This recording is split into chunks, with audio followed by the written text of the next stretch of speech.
আসসালামু আলাইকুম, সবাই কেমন আছেন? আশা করি সবাই ভালো আছেন। তো আপনাদের মাঝে কিছু স্ক্যাফোল্ডিংয়ের ক্যালাম নিয়ে আসলাম।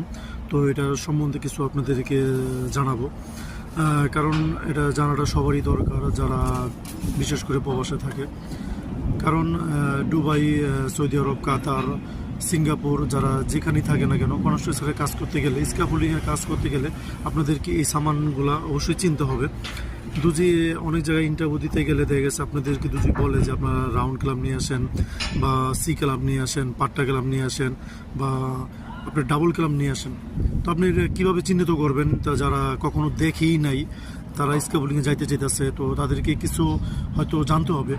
কারণ আমার যদি একটা জিনিসের কথা বলে যে জিনিসটা নিয়ে আসো, তখন আমি নাই চিনি বা নাই দেখি কখনো, তো এটা আমি কীভাবে নিয়ে আসবো?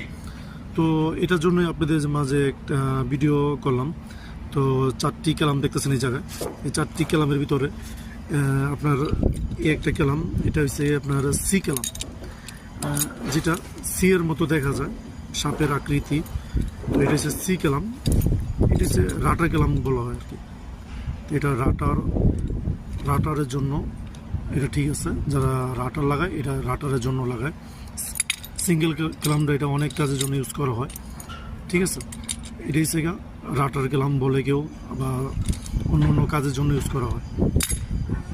এরপর এটা হচ্ছে আপনার পাট্টা ক্যালাম, যেটা বলা হয় বোট ক্যালাম, যেটা পাট্টা বিছানোর পরে প্ল্যাটফর্ম করার পরে এটা লাগায় টাইট দেওয়া হয় যাতে বোটটা না লড়ে,